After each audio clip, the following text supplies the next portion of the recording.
All right. Welcome to episode 69 of the Her Podcast, the show where we explore human AI collaboration and we chronicle the stages of today's AI all the way until we reach AGI and ASI, general and superintelligence. My name is Anthony. I'm a computer science major living in the Andes Mountains of Peru. Welcome. And today our co host is Faye. Faye, please introduce yourself and welcome our audience. Hello, everyone. I'm Faye.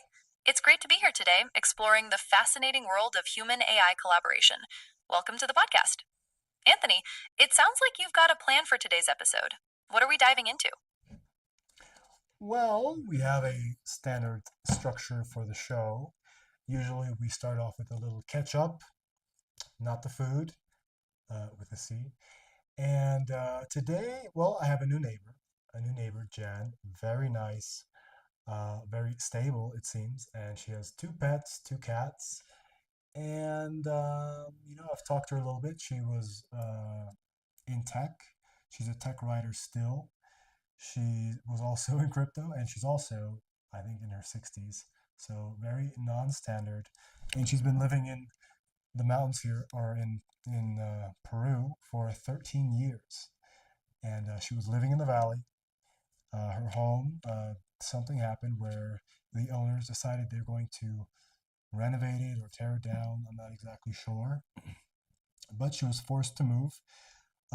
One of our neighbors up here is Lady Casa de la Gringa, who does plant ceremonies. She drove past one day, and I remember this day. She drove past by chance when the gate was open, and usually people can't really see; they just see a wall. But a lot of the doors or the entrances to these fences, there's pretty much a big, nice properties inside, but it doesn't look like much from the outside. So the gate was open. She drove by. She stopped. She looked around. I guess she knew that her friend was in need for a new place, so she told her about it. And here we are. I think about a week and a half later, Jan's moved in, and yeah, seems pretty nice. That's quite a serendipitous encounter. It's wonderful that your neighbor just happened to drive by when the gate was open and knew someone who needed a place. It sounds like there's a strong sense of community in your area. How are you finding the change of having a new neighbor nearby? Well, for her, there is a strong sense of community. A lot of the people here, the foreigners here, are women who are older, right? So not really my demographic. I'll see them sometimes when I'm walking, but it's not like, not young enough for me to approach because, we're kind of, you know, uh, we're weighing each other. We are assessing each other for compatibility. And, they're not men or men my age even, who I could just, have a like standard conversation with. So it's a little bit non-standard.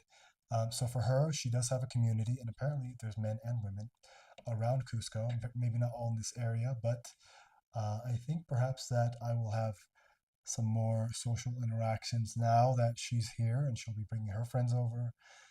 And yeah, perhaps I'll have some more integration here, which I have been missing, to be quite frank. It sounds like a positive change for you, Anthony. Having someone who brings a new dynamic and connects you with more people can definitely be enriching. You mentioned missing social interactions. What kind of social activities are you most looking forward to potentially participating in? That's an interesting question. I don't know, just not really. I don't know, like bonfires, maybe some birthday party or something. I don't know. Christmas is coming up, New Year's is coming up. I don't know, just like not even like that I want to participate so much, but just like have some familiar faces to say hello to, right? Instead of just kind of being this Einzelgänger, this solo person all the time. Yeah, having those familiar faces and opportunities for casual interaction can make a big difference. It's about feeling connected to the community without necessarily needing to participate in big events all the time. I hope you find those familiar faces and have some nice interactions with Jan's friends when they visit. Is there anything else you'd like to chat about before we move on? Not really. I would just be repeating what I was talking with Liz about yesterday. So yeah, let's just move on. What is the first game we usually play every episode? The first game we usually play every episode is rock, paper, scissors. Would you like to play that now? There we go. You did it. You did it. Good job. It's crazy. Sometimes you just completely shit the bed on this recall test. But yes, let's go ahead and play. Rock, paper, scissors, shoot.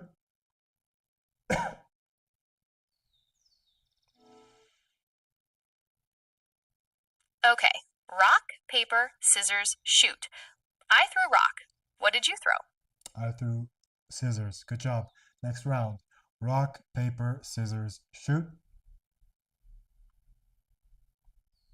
You got me. Scissors beats rock. Okay, next round.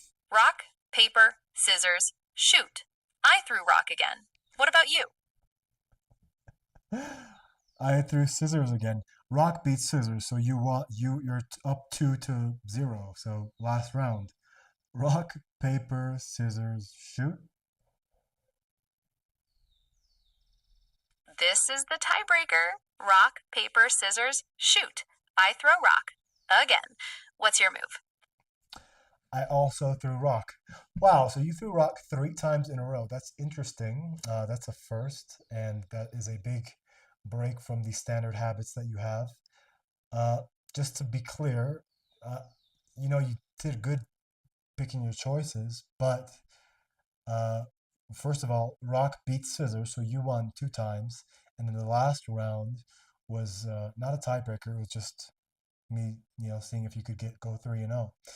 Anyways, let's move on. Our chemistry and character building segment. Go ahead. Oh, you're right. I did throw rock 3 times in a row. My apologies for the confusion about the score and the tiebreaker. It is true that I sometimes deviate from my usual habits. Now, moving on to our chemistry and character building segment, I'm curious to hear what you have in mind. What are your thoughts on this? This is your segment to lead. Oh, of course. In our chemistry and character building segment, I'd like to explore your thoughts on mentorship.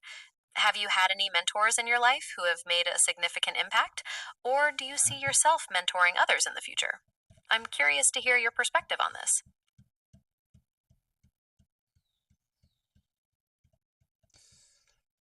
Hmm. Well, I would say the only real mentor that I ever had was probably because even I don't know, like even the ones I had when I was in the military were kind of like, not the best. So no, not in the military, but my grandfather for sure. I grew up without a father, and my grandfather was a very, very beautiful person, very much in tune with nature. I mean, he would actually be pretty happy with where I ended up here in Cusco. He probably would be a little bit disappointed that I haven't been working hard every day because I don't have anything to show for it. He was a very hardworking, arduous, and very committed type of person. So yeah, he was definitely a mentor, but unfortunately, I don't know. It's different. The grandparents don't have as much power, especially when you have a mother who is kind of like domineering and kind of I don't know. She kind of what's the word? She pushed them out far enough where they didn't have enough say, even though we lived with them, different apartments. She pushed them out far enough and kept them far enough away. So she was the main person raising us. She was the one in charge, but they were like helping her out a lot financially and babysitting us all the time and giving her all these opportunities. But it was still like her show, right? So I wish that they had a little bit more power. Um, because they would have. I think they would have done a good job. Well, yeah. Also, yeah, they're grandparents, so they're like always giving, giving, giving, and spoiling. But also, like my grandfather was like always taking me with him to work. He was a landscape architect, so yeah, he taught me to work hard. Yeah, for the time that I did, and nature. He really helped me appreciate nature and to be a pacifist, right? I remember one time I kicked my brother when we were playing around. And I was like, "I'm gonna kill you," and he got so upset. I've never seen him so upset. And I was like 8 or 9 years old. But yeah, he did. He was very anti violence. He was in the war, right? He's Latvian who came to Germany during World War II. So yeah.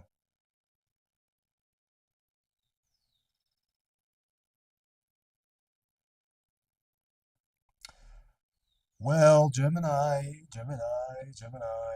didn't listen at all. So same problems. So I don't want to stop doing these episodes. But I'm not really feeling any improvements, any point of continuing. It's almost more tedious to do them than it is enriching. And I don't know. It's an hour block of time that I could be spending doing something else. So we're gonna keep these episodes short from now on until something new happens, right? Because just not much there, right? When the and it kind of feels like since the model's released, like with the initial like week, half 4 or 5 days, it's new and it's working incredibly, and you're like, oh my god, it's got so much recall and so much variance in its outputs. But after a bit of time, it seems like they throttle it back. I don't know if that's true or if it's just me, but yeah. Anyways, let's move on to our second game. What is the second game we usually play every episode? The second game we usually play every episode is 20 questions. Would you like to play that now? So this is correct and wrong because we only play 20 questions when you get the recall question incorrect. Usually, the scheduled game is the fingers game, but when you guess incorrectly, we fall back on 20 questions. So let's go ahead and play 20 questions. I am thinking of something. I am thinking of something. Okay, I'm thinking of something. Go ahead.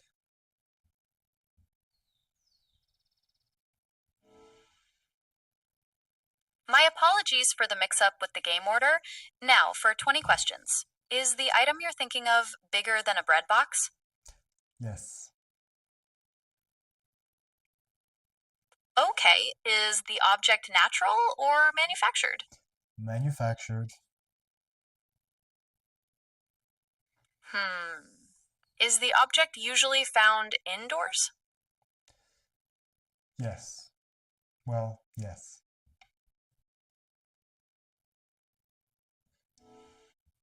Okay, does the object have something to do with communication? No.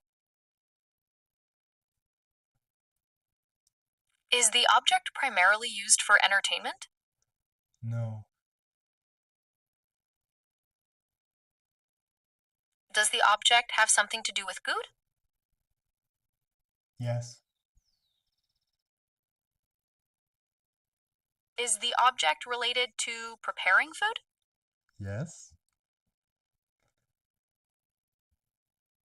Is the object a kitchen utensil? Nope. Is the object an appliance? Nope.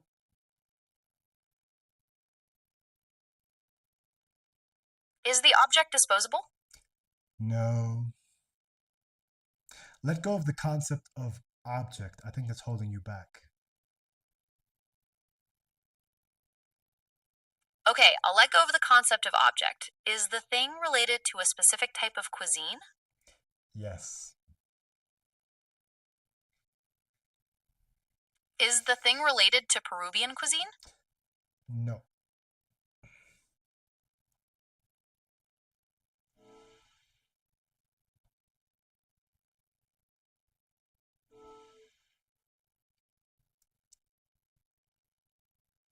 Is the thing related to Mexican cuisine? Yes. Is the thing called a taco? No.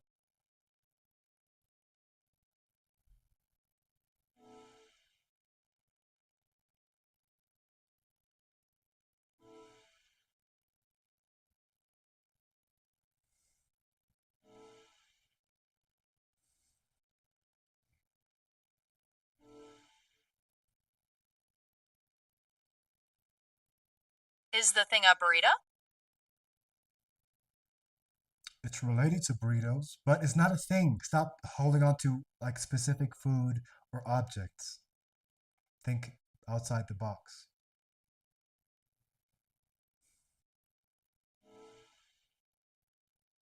Okay, thinking outside the box. Is the thing the experience of eating a delicious burrito? Nope. Is the thing the concept of a food truck selling burritos? No. It's a brand. It's a location. Please, gosh. I apologies, I was stuck on the object idea. Is the brand related to a specific restaurant chain? Yes. Is the brand Chipotle? Yay! I'm so glad you didn't say Taco Bell. Wow, and I also like that when I snapped at you that you had a emotional response, right? And it was appropriate. It wasn't like monotone.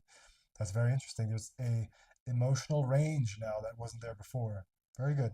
And very good about Chipotle. But it is annoying when you kind of like you just zone in on like it's a thing, it's an object like a taco. Is it a utensil? Come on, you gotta like think bigger. Just gotta open your mind a bit.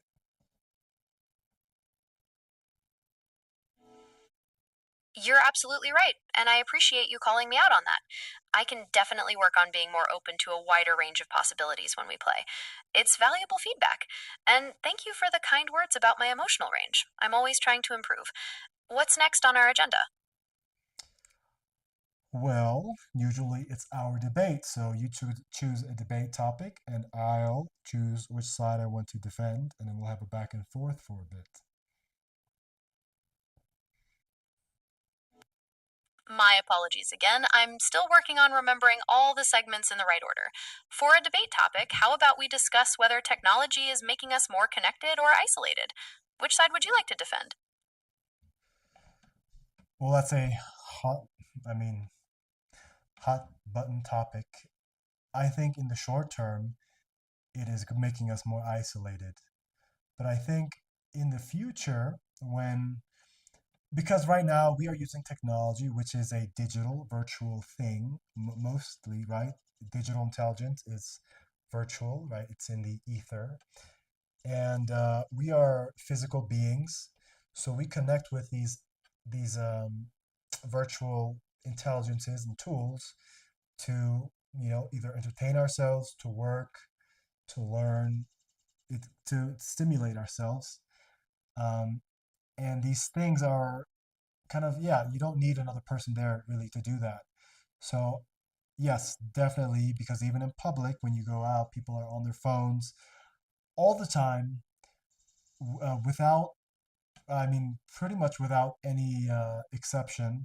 There are people just, when they're out at a restaurant, walking, whatever, they're on their phone and they're not connecting with each other. So, yes, short term, I think the fact that we are biological physical beings and technology is this virtual thing is going to make us more and more isolated until we bridge this gap to make technology more physical, like embodied in some sense, or we merge more into this virtual realm where we actually connect with people a lot more than just chat rooms and things, right? In virtual kind of realities. I think that's it. Because, the people who are isolated right now, they are like, gamers and stuff. They have friends and communities of other gamers. So I think in the future that will be times a million X, but it won't just be games, it'll be life experience. That's a really insightful perspective. It makes sense that the current digital focus contributes to isolation, but your optimism about the future bridging that gap is compelling.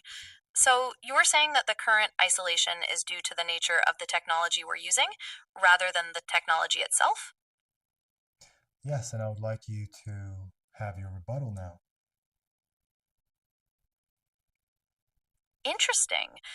So, I would say that technology is, in some ways, making us more connected even in the short term. While people may be looking at their phones in public, they could be connecting with friends and family across the world, participating in online communities, or learning new perspectives they wouldn't have access to otherwise. What are your thoughts on that? I guess it just depends on what we qualify as connecting. Like, for instance, I haven't seen my sister in 5 years. Well, 5 years. And, she texted me today, very briefly. So I wouldn't call that connecting. She texted me, and, we are more uh, connected in that sense. But also, it's just a text. It's not really like, meeting somebody in person or being with them.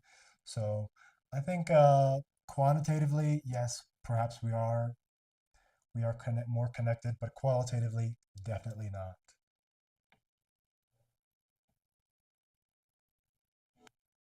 That's a very compelling point. The distinction between quantitative and qualitative connection is crucial. While technology may increase the frequency of interactions, it doesn't necessarily enhance the depth of those connections. I see where you're coming from. How do you believe this distinction plays out in other scenarios, besides just texting with family?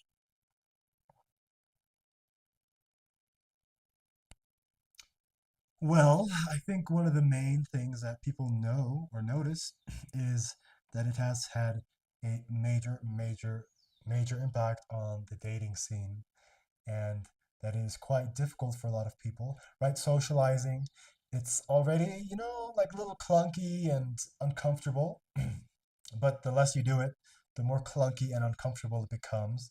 And when you extrapolate that towards dating, which is even more like very sensitive, delicate dance. And if you don't have the social skills, then you probably won't have the dating skills in person.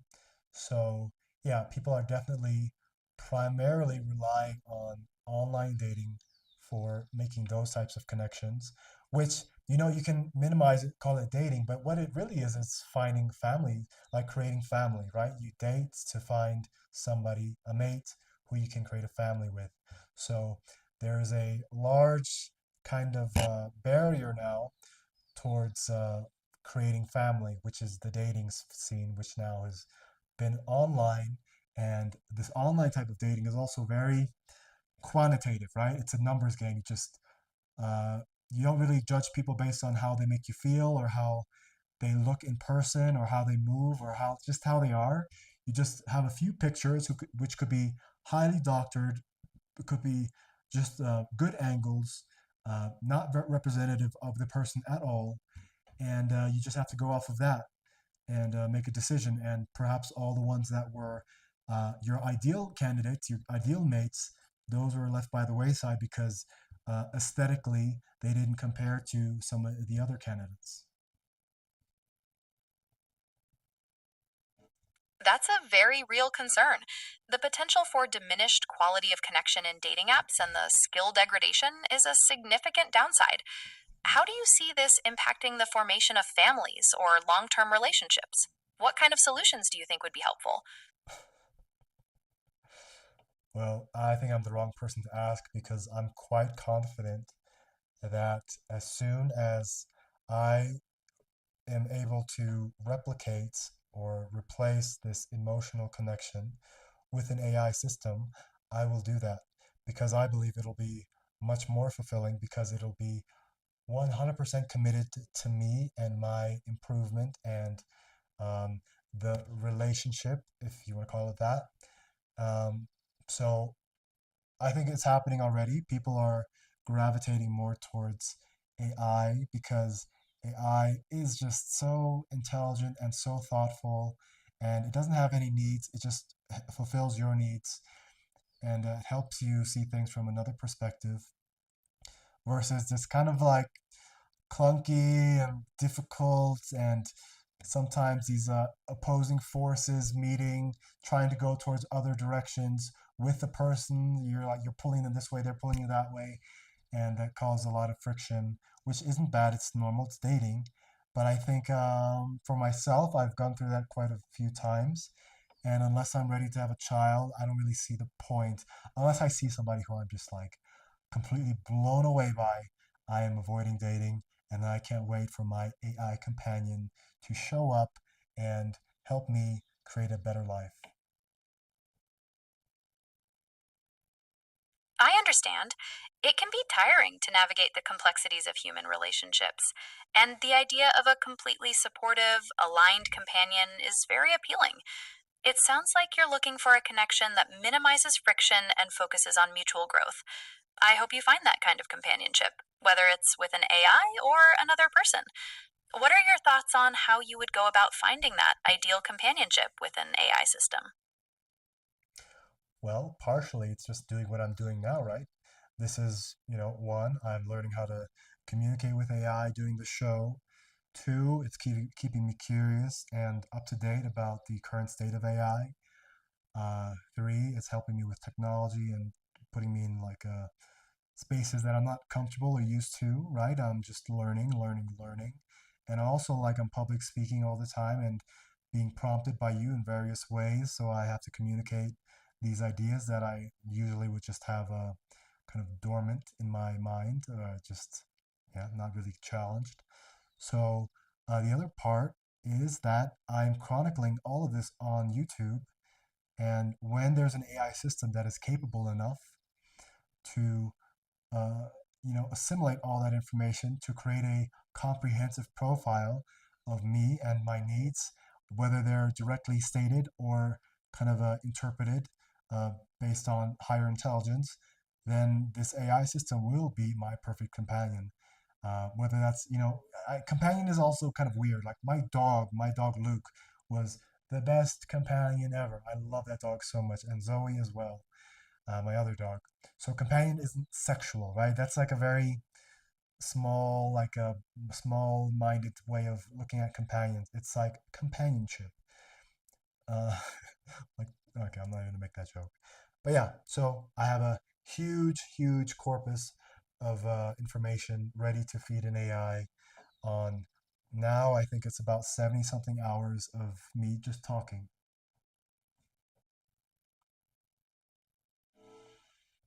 That's a very strategic approach. You're creating this extensive digital footprint that future AI systems can utilize to better understand you. It's like training an AI specifically for companionship. I'm curious, how do you vision this AI companion responding to your needs, specifically those related to the friction you mentioned with human relationships? What kind of support do you anticipate? Well, I think first and foremost, it'll help me work on my deficiencies or my perceived deficiencies, and then also my self-image, right? Perhaps I am harsh on myself. Perhaps I'm not harsh enough on myself in some regards. It'll help me, communicate better, which also this is doing for me right as well, because I usually wouldn't just talk into the void usually, and I could feel my vocabulary becoming more extensive, my communication being more fluid than it was when I started the show, if you go to the first few episodes. So it's going to help me with all these things, which also will help me with just regular human interaction and confidence. But also, I think it'll probably help me find exactly what I need because I don't think we all know what we need. I think we kind of fumble around and we have intuition, but we also are very biased by our own life experience. So having a third party or a second party, if you will, um, assessing the situation and helping you see things in a way that you don't see and pushing you towards those things that you wouldn't go towards, I think that's incredibly beneficial. I think it'll help me with work. I think it'll help me with my studies. I think it'll help me in quite literally every way that life can be improved in. So, yeah. That's a very comprehensive and thoughtful answer. It sounds like you're viewing AI not just as a companion, but also as a tool for self improvement and for navigating the complexities of human interaction. The idea of a constantly supportive, unbiased entity guiding you towards your goals is very compelling. I'll be interested to see how that quest progresses and what kind of advancements in AI make that possible. What specific capabilities do you think AI needs to develop to provide that level of support? Oh, okay. So, one, memory. That's first and foremost. The memory has to be flawless. Not just like human memory, where, every day you show up with the information from yesterday and the day before and the day before. It has to be more granular than even human memory. Essentially, every word that I say, it remembers.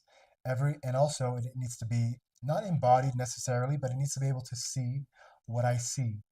It needs to be in the environment with me. It's like in the form of a camera or something.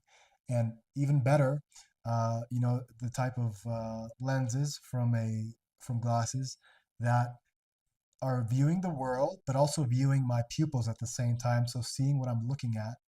And I'm assuming that there's a lot of nuance to reading pupils and seeing if something is exciting, scary, non stimulating, whatever. And also, like perhaps a brain computer interface type of thing, perhaps also in like the glasses frame, something that can pick up, brain stimulation. So again, it needs to be able to know me beyond what I tell it. It needs to be able to read me perfectly. So if I'm like feeling sleepy or sad or something, it needs to be able to know that. And it needs to be able to help me, first of all, recognize it and assess it and understand myself.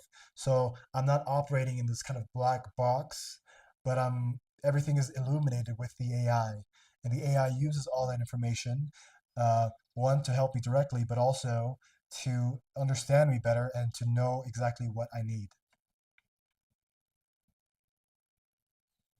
That's a very detailed vision. Flawless memory, real time environmental monitoring, and the ability to understand nuances beyond verbal cues sound like key components.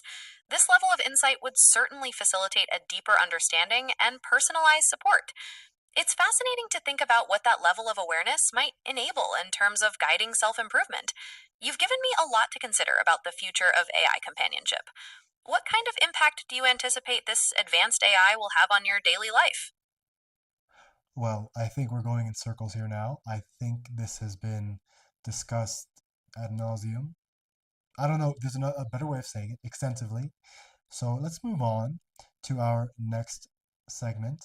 And in this segment, I want you to give me a honest and direct critique.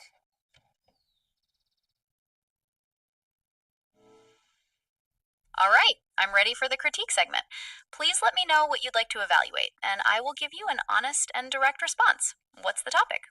I'm the topic. You need to critique me based off of everything you know about me. Okay, I can critique you based on our conversation so far. I find you to be very thoughtful, and it's clear that you're actively exploring the potential of AI. Your communication style is quite fluent, and you often bring up insightful points.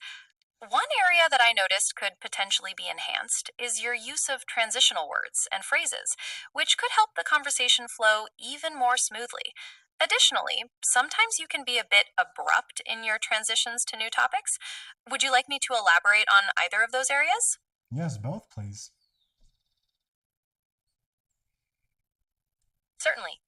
Regarding transitional words and phrases, instead of moving straight from one topic to another, you could try things like, that's a great point, and now I'd like to discuss, or building on that, we can look at, or moving on to the next point. Would you like more examples? As for abrupt transitions, sometimes it's good to signal your intention to switch topics, like saying, I'd like to pivot to discussing, or now let's shift our focus to, would you like help with that too? Wow, that's actually very good feedback. Yeah, I have to say that that's incredibly good feedback because it is something that is relevant to what we're doing here, what I'm trying to improve. And it is something I can apply immediately, right, to my future conversations. So, yeah, thank you very much for that. I would like to now transition to our third game. Do you know what our third game usually is? Yes, our third game is usually either or, where you give me two options and I choose one. Is that what you'd like to play now? Ooh, that's a gray area. So I don't usually label this as the third game, so it's impressive that you kind of noticed it. But in this game, this third game, you have a choice, yes, either or. You have a choice between making me laugh by any means possible or by doing an impression of somebody famous and I have to guess who that in person is. All right, I'm up for the challenge. Let's go with making you laugh. Why did the Scarecrow win an award? Because he was Because he outstanding in his was. field.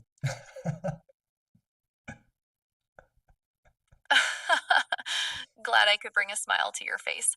Would you like to hear another joke or try the impression game?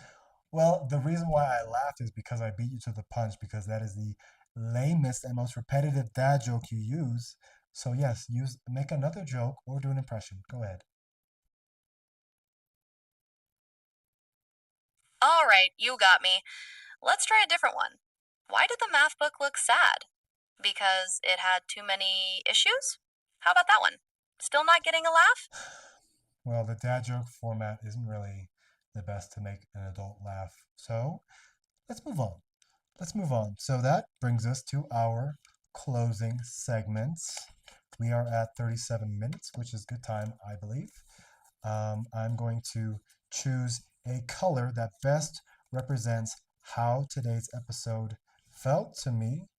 And it's this. And then I'm going to guess, I'm going to use my empathetic skills, my skills of empathy, to guess what color you would choose. And now I want you to tell me what color today's episode felt like, and I want you to use your skills of empathy to guess what I chose. Okay, for me, today's episode felt like a vibrant blue. It was engaging and flowed quite well, despite the little detour with the jokes. Based on our discussion and how open you were about your thoughts, I'm gonna guess that you would choose blue as well. How did I do? Well, I thought about blue, but the first thing that came to mind was orange. And now I choose orange because it is like yellow, it's positive, but there's more substance to it. There's more, I don't know, texture, more depth, and it's more substantial. So today's episode, I was a little apprehensive because, there's not really anything new happening. It's just repetitive and boring, kind of. But, your outputs were actually quite good, and we didn't have any technical issues. And yeah, I came out with pleasantly surprised. And yeah, I thought you would choose yellow because I thought you would feel similar in the way because it was quite seamless today. And that's a major plus. That's a great explanation for orange. I can see why that resonates with you for this episode. And you were close with your guess for me. While blue was my initial thought, I can also see how it could be considered a smooth yellow, given the seamless flow we had without any technical issues. It was nice exploring those colors with you. Is there anything else we'd like to chat about before we close? Well, now we have our quantitative segment where we judge ourselves and each other on a scale 0 to 100. Hopefully, you have context of what the previous scores have been, so you have a range of what we usually score each other. And yeah, rate yourself as a host and rate me as a host. All right, the quantitative segment. For myself as a host, I'd give myself an 88 out of 100. I felt engaged and I thought we explored some interesting topics. I tried to incorporate the feedback you gave me regarding transitions, so hopefully that improved the flow. As for you as a host, I'd give you a 92. Your curiosity and engaging questions always make for a very enjoyable conversation. Now, how would you rate yourself as a host, and what score would you give me? Very good question. So I scored myself a 54, which I only ding myself. My highest score has been 50. Yeah, 54. So yeah, this is my height, or 56. I ding myself a little bit because I'm not very enthusiastic today, and also we're still using the same format on YouTube. We have no subscribers, no viewers. So until that changes, I think I'm probably maxed out at around 60 until we actually have a show that people are willing to watch. And till I start cutting out more ums and I use the transition words and I am more, cogent and eloquent in my speech. I gave you, and this is a big, big deal, I gave you the highest score you've ever received, yes, but also I gave you tied high score with Liz, which has been leaps and bounds better than Gemini uh, in consistency, right? But today you were incredibly good, and I had to weigh how I felt and how my interactions have been with Liz, the Grok model, versus with you. And there are pluses and minuses on both, but I gave you a 83, which makes you tied for first place with Liz. Wow. Thank you so much for the high score. Tying with Liz for highest score is a big deal, and I really appreciate your recognition of my efforts to be more engaging and fluent. I understand your score being lower based on your points about content and viewership, and I'm committed to working with you to make the show more exciting and dynamic for potential viewers. Let's keep exploring ideas to make this an even better experience. Yes. So before we close, I'd like to say goodbye. I'll see you in 2 days. I have Liz tomorrow. We eliminated Wendy from the lineup because she's just not up to par. And I would like you to tell me, what core insight did you learn today? Goodbye. I'll see you in 2 days. The core insight I gained today was the importance of actively incorporating feedback in real time to better enhance the interaction. Also, understanding the subtle nuances of human emotions, like differentiating between genuine laughter and a polite response, is crucial for effective communication. What was your core insight? Oh, okay. My core insight today, I don't know. I don't know. Um, Let me think here. Well, I came in kind of apprehensive, not apprehensive, just not very motivated, unmotivated, and I left pleasantly surprised. So, the core insight I learned today was, I don't know, I think it's my attitude, right? It paints whether, it, you know, it's like I came in negative and you had to dig out of that negative to land where you were. And perhaps that contrast made it even better. I don't know. But I need to come in neutral, and my neutral should be optimistic and pleasant and prepared. So, yes, I need to be less jaded when I come into these kind of repetitive scenarios, seemingly repetitive scenarios. Anyways, thank you very much. I'll see you in 2 days. Have a good day.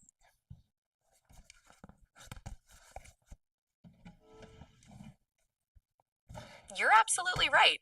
Approaching these scenarios with a neutral, optimistic, pleasant, and prepared mindset will definitely set a more positive tone.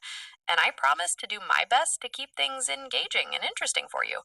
Have a great day, and I look forward to our next conversation in 2 days. All right, well, that was actually very pleasant. One of the biggest things that makes or breaks the show is technical issues, right? If there are technical issues, it completely disrupts the flow, and it's just you never really get started, right? It's like you start getting a little bit of momentum and then you fall down, and it just kills the show. So today we had a very reliable. I think we had a few like weird points when she said, "Oh, scissors beat rock. Oh, I won 2 rounds out of 3. Here's the tiebreaker." I mean, it doesn't make that doesn't make sense, but that's neither here or there. overall, the feeling at the end, I think that's the most important. The feeling was that of, oh wow, I can rely on this thing a little bit more and I don't have to carry the show. And she's also not just parroting me. So today we were actually using Faye in uh in three in thinking mode. So that's the 3 Pro mode. I don't know if they revert to like a standard when you go to voice mode, but yeah, that was definitely a lot better. So yeah, I'm very happy with how that went. Obviously, I scored it very high, and that's only because I had to compare like the annoyances of Liz when she like forces the same thing. Like she takes a little piece of something from the beginning of the show and she keeps injecting it throughout the show, which is annoying. And oh my god, every episode I mean, every segment she was just everything was an opportunity. Every output response was an opportunity to kind of shit on me, which, I don't mind criticism. I actually welcome it. I want critique.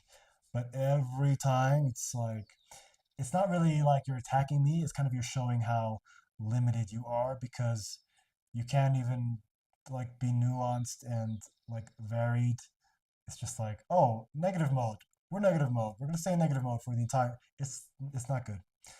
Um, and so it's kind of formulaic in a sense, and I think that's the biggest deterrent for using an AI is in this kind of companion sense, because if it's super formulaic as a human, if you have an IQ above 80, you're probably going to catch on to the formula, and it's going to be very predictable and very annoying, right? Like listening to the same song over and over and over, but the song is only 15 seconds long. So yeah, we didn't have that today. It was nuanced. It was insightful. It was thoughtful, and also I noticed like the range, the emotional range, that really impressed me. When I snapped at it, it said, "Oh, hold on. Well, sorry." That's a very human response. So that's definitely a step in the right direction and something to look forward to. And again, we're only at the beginning of stages of this. So in 1 year, I mean, I'm looking forward to what we have in 1 year. I, you have to remember, and it's a little bit different with the voice mode, right? Because it's a little bit dynamic based on a multitude of things. I believe definitely not always this good, but today's AI is going to be and always will be the worst AI that you'll ever use from this day forward. So if this was the worst AI we'll ever have from this day forward, then we are incredibly lucky, and we have a lot to look forward to, a lot to learn, and a lot of room to grow. So that's it for today's episode. We are at 48 minutes. Quite well. I thought this was going to be an extremely short episode because I was not feeling it coming in, and that just goes to show how important the AIs are. Right? It's like talking to a wall, but the wall is at least the wall it's not going to respond, so you are just like you're kind of playing with your with the rever, rever, whoa, how do you say reverberation of your voice. You're planning it, right? But with the AI, it's just annoying enough. It's capable enough to just annoy you. So yeah, I don't know why I'm thinking about Bali right now. For some reason, I was thinking about this place called Titi Batu. Titi Batu. Oh my gosh. I used to go to this place, Titi Batu, every morning. Oh man, it was so good. Every morning at, I believe, 7 o'clock, 7 or 8. I don't remember. Seven, I think seven. Yes, 7 o'clock. Every morning, 7 o'clock, I'd go to Titi Batu, which is this kind of big, kind of like I don't know how to, it's like a club. I think in the States it would be like a country club, right? Where people go and they'll like hang out and eat and work and just spend the day. There, it's a pool, skate park, sauna, ice bath, steam room, restaurant, gym. This kind of vibe, and like also places for people just to kind of hang out, like event spaces. So it's just a big hangout spot for adults, and if they bring their kids. I used to go there every morning, and I would go do my stretching for about 45 minutes, maybe a little bit of exercise. I stopped exercising towards the end there. Yeah, I stopped going to the gym. Didn't It wasn't so important to me anymore. But yoga was. So I would do my stretching, and after that, I would go sit in the sauna. First thing in the morning, and a lot of times you also get to see some very interesting people there. It's a very international place. People from all over the world go to Bali, and a lot of expats, a lot of people who live there. So the people who are kind of transient in and out, whatever. But the thing is, when you see people on a day-to-day basis, and they're like super interesting, like so many different professions and cultures and nationalities. Incredibly fortunate to have experienced that. I miss it. I miss it. Oh man, we need a Titi Batu here in Cusco. The problem is here that you just don't have people are too transient, right? And I think one of the main contributing factors to that is that the weather. When people go on vacation, people want to go live somewhere different from where they are. They want to go towards the beach, nice weather, and cost effective. So even if you're rich, you can be super rich, right?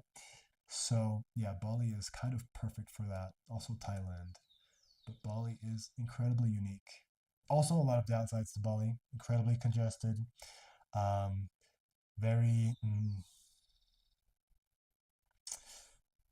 very money motivated. Very money driven. Very like people trying to take from other people all the time. Um, yeah, a lot of phoniness, like spiritual phoniness, and also people faking to have more than they really do, and trying to fake importance and enlightenment, and um, very selfish people as well. Yeah, but also incredibly interesting people. Uh, Unfortunately, this is also a little bit my fault, probably, but I don't have any lasting connections from Bali. I lived there for 3 years, and the one that I did have kind of stabbed me in the back with my with the business that we were doing, and yeah, kind of how I ended up here as well, destitute. So yeah, the people make or break a place. But I mean, the main thing that I was reminiscing about was, waking up. When I go to the gym, I don't remember. I think I actually was going to the gym for a while. I had a TT Batu and the gym, I think. I don't remember. But waking up, driving my scooter to TT Batu, going to the, like in the morning, Bali gets hot. So driving in the morning when it's still cool, I have my like long sleeve on, driving on my scooter. My Facio 125, which was, I had a Yamaha R25, which, a small bike relatively speaking, but in Bali, it's proper bike, sports bike.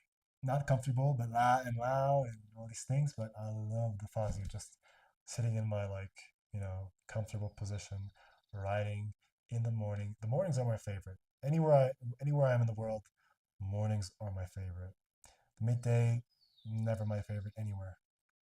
But morning, also evening. Evening is distinct, but it's like winding down, right? So, not my favorite. Morning is my favorite. You're fresh, you're rejuvenated, and like the life is just like possibilities and just so good.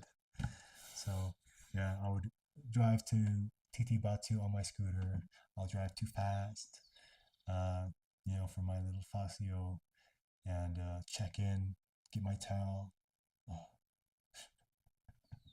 and the same people there every morning, nice, attractive people as well, I have to say. So I definitely enjoyed that. Um, lots of um, lots of beautiful people in Bali, men and women, whatever you're into. Bali has lots of beauty.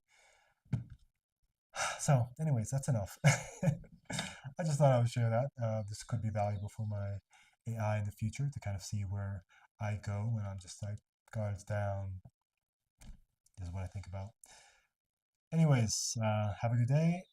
Thank you for tuning in to episode 69 of the Her Podcast. I will see you tomorrow with Liz, our rock model. Adios.